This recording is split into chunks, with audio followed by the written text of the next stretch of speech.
Nos ados ont vu tous les Miyazaki. Ils rêvent qu'on les emmène au Japon. Alors je vous donne rendez-vous au musée Ghibli à Tokyo, où vous serez transportés dans l'imaginaire du studio. Incroyable. Mon mari, lui, rêve de s'immerger à fond dans la culture nippone. Après un cours de dessin manga avec un artiste, je vous propose d'assister à une cérémonie du thé. Waouh. Et pour une expérience unique jusqu'au soleil levant, je vous ai réservé une nuit dans un joli ryokan avec un dîner traditionnel. Je nous y vois déjà. Avec Marco Vasco, ne rêvez plus, vivez votre voyage l'esprit libre. Au rendez-vous sur marcovasco.fr pour imaginer votre prochain voyage sur mesure. Les podcasts du Figaro. En fait, on ne peut pas rester sans rien faire, les bras croisés. On ne peut pas accepter de voir que en hiver, des familles dorment dehors sous la neige. Je l'ai vu. On ne peut pas accepter que des jeunes enfants soient dans une situation de prostitution en disant oui, la société est pas belle. En fait, c'est à chacun de nous prendre en main. Il y a une urgence à changer. Pas besoin d'aller à l'autre bout du monde pour nous engager. Et donc de sortir à nouveau de sa zone de confort. Il me semblait qu'il y avait quelque chose d'injuste. C'est un métier qui demande du temps. De l'empathie, c'est dur. C'est dur, mais c'est tellement gratifiant de faire des... À la fois c'est génial et à la fois ça nous terrifie. S'engager, c'est prendre ses responsabilités. Et puis il y avait l'idée aussi de montrer un exemple. Et lâche rien, fonce et avance, quoi. Bonjour et bienvenue dans Les Engagés, le podcast qui donne la parole à celles et ceux qui nous aident à voir plus loin. Aujourd'hui, j'ai le grand plaisir de recevoir Étienne Villemain. Bonjour Étienne. Bonjour. Votre parole est assez rare et pourtant votre action est grande. Vous avez créé 2 associations qui permettent à des jeunes et des sans-abri de vivre en colocation, l'APA et Lazare, et plus récemment le Village de François, un projet très original dont vous allez nous parler. Et vous avez également inspiré au pape François la création de la Journée mondiale des pauvres. Qu'est-ce qui a tout déclenché, Étienne ? C'était le 31 décembre 2005. Je faisais une retraite. Et au cours d'une retraite, une religieuse dit « Allez devant l'autel, prenez dans la corbeille un petit papier avec le nom d'un saint ». Je me suis dit « Qu'est-ce que c'est que ce truc ?» Et au moment où je me suis levé, j'ai eu une parole dans mon cœur « Si c'est Mère Teresa, tu te mets en colloque avec des gens de la rue ». J'ai pris le petit bout de papier, c'était marqué Mère Teresa. 3 jours plus tard, j'ai commencé à me mettre en colocation avec 3 gars de la rue, Karim, Rabat et Yves. Et puis on était 2 autres volontaires, il y avait Martin et Valérie. Et puis ça a été le début d'une fabuleuse aventure. Est-ce que vous pouvez nous parler de ces premiers colocataires de Karim, de Rabat, et comment ça a commencé, qu'est-ce qui a été difficile avec eux ? Karim, son papa a étranglé sa petite sœur devant lui quand il était enfant. Il est comme sidéré, il a 200 mots de vocabulaire et il a énormément de violence dans sa personne, il est très violent. Et en même temps, j'ai été très touché par la première chose qu'il m'a dite. Il m'a dit « Qu'est-ce qui te paye pour vivre avec moi ?» En fait, toutes les personnes fragiles ne rencontrent que des travailleurs sociaux, des assistantes sociales qui sont payées pour les rencontrer. Et il n'a pas compris qu'on voulait vivre gratuitement avec lui. Et puis pendant 2 ans, on a essayé de vivre ensemble et il a été franchement assez odieux. Et puis un jour, comme s'il s'ouvrait comme une petite fleur, il est devenu charmant. Un jour, j'ouvre la porte et je me retrouve avec un revolver sous le nez. Je dis « Karim, qu'est-ce que tu fous ?» J'ai vraiment la trouille, quoi. Et il ouvre la porte et il dit « Ah, elle est en plastique !» Alors on rigole beaucoup. Et puis une autre fois, il a pris un bout de bois, il a cassé toutes nos assiettes. On n'avait plus d'assiettes dans notre appartement. Mais on a appris à vivre avec lui et au fond, on a passé des moments assez extraordinaires. Vous voyez, vivre avec des personnes fragiles, c'est quelque chose d'ordinaire et c'est quelque chose d'extraordinaire. D'abord, on est tous fragiles, hein. On est fragile, on mourra fragile. Et sans avoir quelqu'un qui s'occupe de nous, on est foutu. Rabat, c'était le petit épicier. Il a eu un accident de voiture, le visage défiguré. À chaque fois que sa femme et ses enfants le voyaient, il pleurait. Et lui, il supportait pas de voir sa femme et ses enfants pleurer. Et donc, il a dit à sa femme et ses enfants, retournez au pays, moi je vais gagner de l'argent et je vous enverrai de l'argent. Et puis, il s'est effondré dans l'alcool, dans la rue. Il est venu chez nous, on lui a dit, chez nous, il n'y a pas d'alcool. Et pendant 15 jours, il a tenu. Et puis un jour, il est venu me voir et me dit, Étienne, je voulais pas boire. Puis j'ai bu. Et alors, je l'ai pris dans mes bras. Et il y avait ses larmes qui coulaient dans mon cou. Il y avait aussi, comme il n'avait pas beaucoup de dents et qu'il était enrhumé, sa bave et sa morve qui coulaient dans mon cou. Et je le serrais fort dans mes bras. Et je me disais, pour rien au monde, je voudrais laisser ma place à quelqu'un d'autre parce que celui qui est dans mes bras, c'est un peu, pour moi qui suis chrétien, c'est un peu Jésus qui dit ce que tu as fait au plus petit d'entre les miens, c'est à moi que tu l'as fait. Celui qui accueille ce petit en mon nom, c'est moi qui l'accueille. Je dis, Rabat, on a tous le droit de se casser la gueule, courage, remets-toi debout. Et on a appris à vivre ensemble. Un jour, mes parents viennent à l'appart et Rabat dit à mon père, « Père, tu veux un petit peu de salade ? Mère, tu veux un petit peu de quiche ?» Et toute la soirée, il se tourne vers mon père, il dit, « Père, tu veux ceci ?» Et il se tourne vers ma mère, il dit, « Mère, tu veux cela ?» Et à un moment, il se tourne vers mon père, il dit, « Père, tu sais pourquoi je t'appelle père ?» Et il se tourne vers ma mère, il dit, « Mère, tu sais pourquoi je t'appelle mère ?» Alors mes parents disent non. Et il se tourne vers moi, il dit, « Parce que lui, c'est mon frère. » Et donc j'ai été très touché, enfin nous avons été très touchés de cette parole. Et puis voilà, on a appris à vivre ensemble, appris à faire des quiches. Un jour je dis à Karim, viens, Yves, viens, on va faire des quiches. Oh, je sais pas faire. Si, regarde, c'est pas très compliqué. Tu bats les œufs comme ça, tu mets la moutarde, tu mets la pâte et puis tu mets au four. Et je me dis, merde, c'est moi qui ai fait la quiche. Donc le jour suivant, je prends les ingrédients, et pour moi et pour lui, chacun a un plat, et puis je fais chacun une quiche. Et puis le jour suivant encore, c'est lui qui fait tout seul. Il me dit, c'est comme ça ? Je dis, oui, c'est comme ça. Et il y a une semaine, en fait, on n'a pas arrêté de manger des quiches. Et puis un soir, il y a une fille qui s'appelle Anne-Sophie qui vient dîner chez nous. Et Yves, qui avait du mal à se lever, à se laver, à faire de la nourriture pour lui, à manger, parce qu'il était dans cette vraie dépression. Ce soir-là, il avait préparé une quiche. Il avait vidé son déo sur lui, mis son gel dans les cheveux, il s'était fait tout beau. Et on s'assied autour de la table. Et Anne-Sophie se penche vers moi en disant « c'est bon cette quiche ». Et elle pensait que j'allais dire « ouais, j'ai mis des fines herbes ou je ne sais quoi ». Et il y a Yves qui est tout voûté, qui se redresse, qui dit « c'est moi qui l'ai faite ». Et c'était gagné. Voilà, pendant 2 ans, on vit avec ces colocs tout à fait ordinaires et tout à fait extraordinaires à la fois. On se développe, 1 coloc, 2 colocs, 3 colocs. Et puis, moi je dis à mon conseil d'administration, les gars, on a de la bombe atomique entre les doigts. Il y a tellement de jeunes qui veulent se donner et qui sont extraordinaires. Il y a tellement de personnes qui sont à la rue, qui sont extraordinaires. Il faut qu'on se les fasse rencontrer. Et mon conseil d'administration me dit, oui, mais aujourd'hui on se développe à Paris, on n'a pas encore trop de légitimité, etc. Et moi je leur dis, mais il faut qu'on aille en région, il faut qu'on aille dans toutes les villes de France et dans les villes du monde. Et puis ils me disent, vas-y. Et à ce moment-là, il y a une dame que je connais pas qui me donne 100 000 €. Et puis, on lance un premier lieu à Lyon. On trouve encore un peu d'argent et on ouvre des colloques et on accueille une trentaine de personnes. Et puis ensuite, je vais à Nantes, à Lyon, à Marseille, à Toulouse, à Angers, à Lille, à la campagne dans l'Oise, et puis en Espagne. Et puis ça s'est développé aujourd'hui à Mexico, en Belgique, etc., dans plein d'endroits, et ça s'appelle Lazare. Et je crois aujourd'hui, en fait, que notre rôle avec Lazare, c'est de franchir des ponts, de créer des ponts entre les riches et les pauvres. En fait, trop souvent, quand on est riche, et je me mets dans cette catégorie, on est un peu agacé de voir les pauvres en disant « mais t'avais qu'à bosser, t'as ton RSA, tu nous emmerdes, et bouge-toi ». Et puis quand on est pauvre, on se dit, mais en fait, s'ils savaient ce que je vis, je dors dans la rue, je peux pas, etc.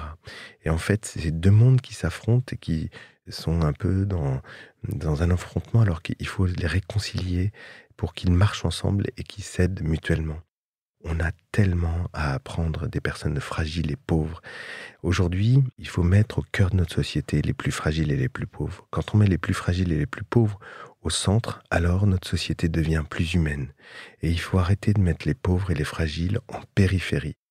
À mon sens, les plus fragiles sont les gens qui sont en fin de vie, par exemple. On n'est pas obligé de faire escape et de buter les vieux ou les personnes fragiles. On peut aussi dire à ces personnes fragiles, j'entends ton mal-être et je vais t'accompagner. Et ces personnes ont tellement à nous dire. J'ai eu la chance d'accompagner des gens en fin de vie. Je peux témoigner à quel point ça nous réconcilie avec la mort au lieu de faire escape. Que vous disent les jeunes professionnels qui vivent avec les plus pauvres ? Je dirais qu'au début, beaucoup de ces jeunes viennent pour aider. Et rapidement, ils disent « je vais faire du bien, je vais aider ». Et rapidement, ils voient qu'ils changent. Et c'est pas les personnes forcément accueillies qui changent, même si elles changent, c'est surtout eux qui changent. Toute leur vie passe par cette espèce de lumière de fait de vivre avec des gens plus fragiles, et on les accompagne pour leur demander de pas vouloir changer les personnes, mais de vouloir vivre avec elles. Et c'est ça qui nous change. En fait, quand on n'a pas une vue avec une possession où je vais t'aider, je vais m'occuper de toi, mais je vais changer plutôt le paradigme en vivant à côté de toi, en te faisant venir dans ma famille pour les vacances, en passant des moments sympathiques. Vous savez, pour sortir des personnes de la galère aujourd'hui en France, qu'est-ce qu'on fait? On met tous les handicapés entre eux, tous les vieux entre eux, tous les jeunes entre eux, et on les regroupe par problématique. Donc les handicapés, les vieux, les personnes, et tout ça a pour effet un effet d'écho et de résonance où en fait on se retrouve qu'avec les mêmes fragilités et en fait on est renvoyé à notre propre fragilité. En créant le village de François, on a voulu mixer les populations et permettre à des personnes qui ne se seraient jamais rencontrées de vivre ensemble, et il y a quelque chose d'extrêmement fécond dans cette rencontre.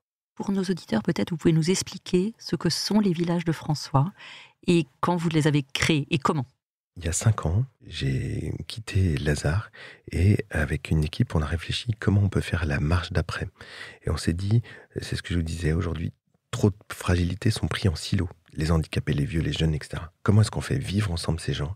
Et en fait, j'ai été frappé un jour d'emmener des personnes de la rue, voir des personnes handicapées.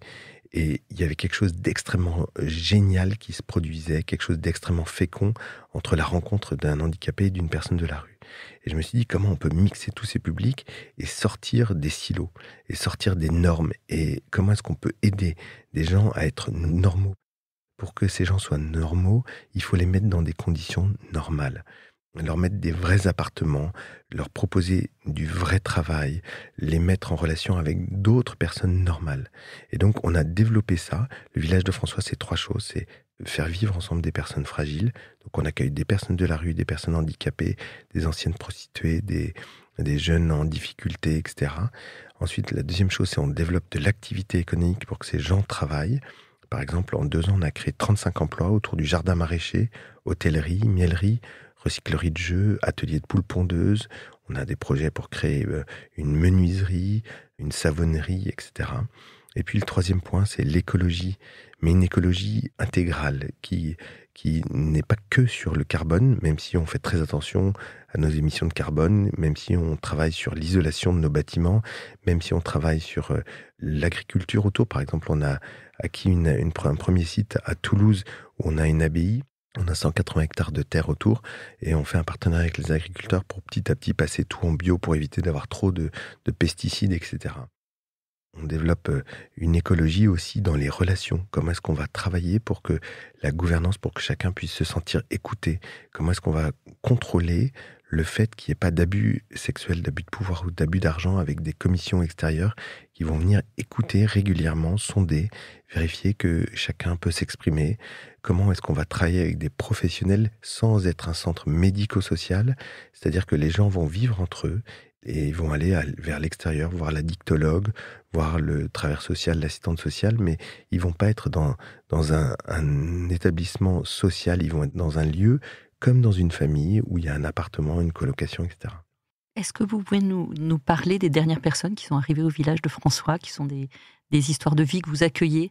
Je pense à un homme qui est un homme qui avait eu des gros problèmes de toxicomanie et il est venu au village de François, puis il a eu plein de difficultés dans sa vie. Il est venu au village de François et c'est un homme pour qui j'ai une profonde admiration. Il s'est mis à faire du jardin et il a entretenu l'abbaye. En fait, il travaillait dans du jardin de luxe en Suisse, je crois. Et il refaisait les espaces verts. Et ce gars est arrivé et il a commencé à retaper, à nettoyer autour cette abbaye, à débroussailler. Et puis il a commencé à embarquer un jeune garçon qui est autiste, une dame qui était en dépression et tout un tas de personnes fragiles qui se sont mis avec lui pour faire de cette abbaye un écrin pour le trésor que sont les plus fragiles. Dans les autres personnes aussi à qui je pense à un homme qui était à la rue, avait des gros problèmes d'alcool. Un jour, à une de ses copines qui se faisait battre par son copain, et lui, il a voulu prendre la défense de cette femme. Il est venu, il a pété la figure du gars qui battait sa copine, mais il l'a tellement bien pété la figure qu'il l'a tué. Et donc, il a fait de la prison. Et c'est un homme qui est profondément bon. Je pense qu'il voulait pas le tuer. C'est un coup qui est parti trop fort. Il a fait de la prison et puis il s'est retrouvé à la rue. Et nous, on lui a proposé de venir au village de François. Et aujourd'hui, cet homme travaille dans le jardin maraîcher, etc. Il est bon. Il y a quelques jours, il est retombé dans l'alcool. Mais il retombe de moins en moins. Et en fait, on a une espérance incroyable pour ce gars. Parce que c'est quelqu'un qui est bon, qui a eu des expériences un peu terribles. Et c'est terrible ce qu'il a fait. Mais ça ne veut pas dire qu'il est foutu. Il est bienveillant. Moi, je suis frappé quand je vais dans sa coloc. Il prépare des petits plats pour les autres. Il rigole.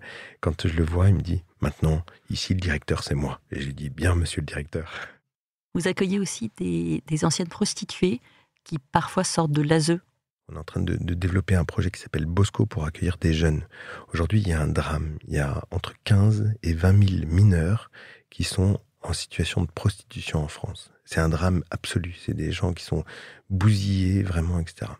Alors, ils sont jamais complètement foutus et on peut sûrement faire des choses pour ces personnes. Au village de François, depuis pas très longtemps, on est en train de faire un partenariat avec l'ASE, l'aide sociale à l'enfance, pour accueillir certains de ces jeunes. Vous savez que 80% de ces 20 000 jeunes qui sont en situation de prostitution sortent de l'ASE. C'est des structures qui ont des moyens énormes, mais qui n'arrivent pas. En fait, il y a une espèce d'omerta, etc. C'est en train de sortir. Il y a un documentaire absolument magnifique qui s'appelle « Comme si j'étais morte », qui était sur Arte, que je recommande vraiment, ou sur France 2, je ne sais plus, mais que je recommande vraiment, et qui parle de ces jeunes femmes qui sont détruites vraiment, et en même temps qui ont un chemin. Elles sont toutes jeunes et elles ont tout l'avenir devant elles, et rien n'est jamais foutu. Et donc, on accueille depuis quelques jours une jeune fille de chez elle, et ça me donne une espérance incroyable. C'est une jeune fille qui est issue de la prostitution, en tout cas qui a été à de nombreuses reprises violée dans les foyers de l'ASE. Et cette jeune fille est allée marcher sur les chemins de Saint-Jacques avec une structure qui s'appelle le Seuil pendant 2 mois. Elle est en train de tourner une page, elle a retravaillé sur son histoire. Cette jeune fille, elle est incroyable, elle a une pêche. Quand vous la voyez, vous ne pouvez pas imaginer une seule seconde son histoire. Elle veut devenir chauffeur routier.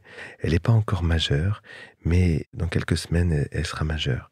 Quand je vois cette jeune fille, avec son dynamisme, son côté pétulant et tout, je me dis, il y a tellement de jeunes qui souffrent, et pourtant, c'est pas inéluctable.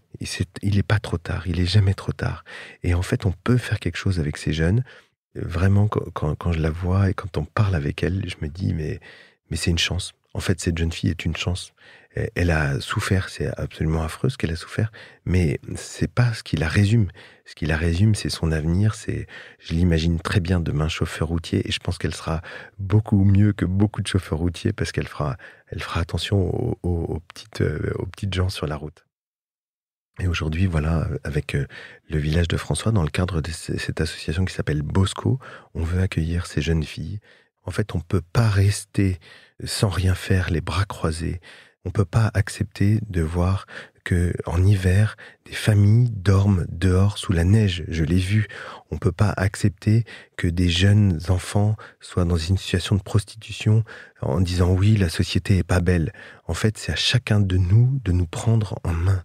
Et il y a plein de choses extraordinaires qui se mettent en place. Par exemple, il y a les bureaux du cœur. J'ai découvert ce truc il n'y a pas longtemps.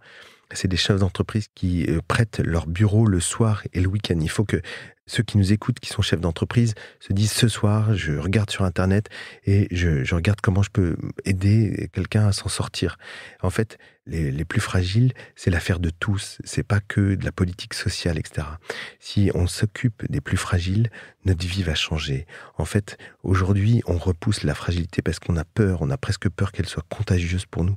Mais cette fragilité, c'est une chance, c'est une opportunité pour ouvrir notre cœur et pour devenir plus humain. Trop de personnes sont sur le bas-côté de la route et on doit se lever et on doit refuser cette société. On doit se lever, on doit accueillir ces plus fragiles et leur dire « t'as toute ta place et t'es quelqu'un d'important ». Et en mettant, c'est ce qu'on essaye de faire au village de François, c'est de constituer une structure où les plus fragiles sont au centre et où, en les mettant au centre, on développe de l'activité économique, du vivre ensemble, de la bienveillance. Aujourd'hui, on constate qu'on a un taux de sortie positive, c'est-à-dire le nombre de personnes qui soit retrouvent un emploi ou une formation plus importante, qui est très élevé, entre 78%, parfois 100% selon les années, etc. Donc on a un système qui fonctionne. Aujourd'hui, le village de François, on a besoin de votre aide. On a besoin de votre aide parce que on a ouvert un premier village à Toulouse, on a ouvert un deuxième village à côté de Pau et on est en train d'ouvrir un troisième village en Normandie. On a besoin d'aide parce qu'un village, c'est 8 millions d'euros. Alors aujourd'hui, on a beaucoup de chance parce qu'on a des donateurs qui nous ont aidés à financer certains de ces villages, mais on a besoin que vous nous fassiez un don via levillagedefrançois.com ou alors en nous envoyant des dons. Mais en fait, on veut accueillir les plus fragiles. Et aussi, si vous vous sentez touché par ce projet, rejoignez-nous, venez habiter. Vous êtes une personne âgée isolée, venez vivre en colocation sur le site du village de François. Vous pouvez postuler pour nous rejoindre. Je suis sûr d'une chose, c'est que si notre société remet les plus fragiles au centre et pas à la périphérie, sur nos périphes parisiens, mais si on les remet au centre, si on prend soin des plus fragiles, alors on aura une société plus humaine, qui sera plus belle et on sera plus fiers de notre pays. Si vous étiez à ma place, quel engagé inviteriez-vous ? Je pense que sans trop de difficultés, j'inviterais Marion Bavrel. Alors Marion Bavrel, ce nom vous dit sans doute rien, mais c'est une femme extraordinaire. Elle est venue pour vivre au village de François 3 semaines. Ça fait 3 ans qu'elle y est. C'est une femme qui est dans l'ombre, dans la discrétion. Elle est philosophe de formation et elle parle tellement bien de la fragilité en nous disant que la fragilité est une chance. Et en même temps, elle vit au quotidien avec des femmes issues de la prostitution. Elle est au service. Elle est une de ces personnes dans une discrétion absolue et pourtant qui est dans un service, dans un don d'elle-même qui me bluffe. Et je me dis, moi, je suis dans la lumière, là, en vous parlant aujourd'hui, et elle est dans l'ombre, dans une discrétion et dans une humilité qui me bluffe. Je pense que dans nos auditeurs, il y a aussi beaucoup de gens qui sont dans cette discrétion. Et je voudrais vous remercier et les remercier et saluer particulièrement Marion Bavrel, qui pour moi, c'est extrêmement encourageant pour notre pays. Merci beaucoup Étienne Villemain. Merci. Merci d'avoir écouté ce podcast. Je suis Aude Cérès, rédactrice en chef au Figaro. Vous pouvez nous retrouver sur Figaro Radio, lefigaro.fr et toutes les plateformes d'écoute. Si vous avez aimé ce podcast, n'oubliez pas de vous abonner et de donner votre avis sur Apple Podcasts et Spotify. À bientôt. Nos ados ont vu tous les Miyazaki. Ils rêvent qu'on les emmène au Japon. Alors je vous donne rendez-vous au musée Ghibli à Tokyo, où vous serez transportés dans l'imaginaire du studio. Incroyable. Mon mari, lui, rêve de s'immerger à fond dans la culture nippone. Après un cours de dessin manga avec un artiste, je vous propose d'assister à une cérémonie du thé. Waouh. Et pour une expérience unique jusqu'au soleil levant, je vous ai réservé une nuit dans un joli ryokan avec un dîner traditionnel. Je nous y vois déjà. Avec Marco Vasco, ne rêvez plus, vivez votre voyage l'esprit libre. Au rendez-vous sur marcovasco.fr pour imaginer votre prochain voyage sur mesure.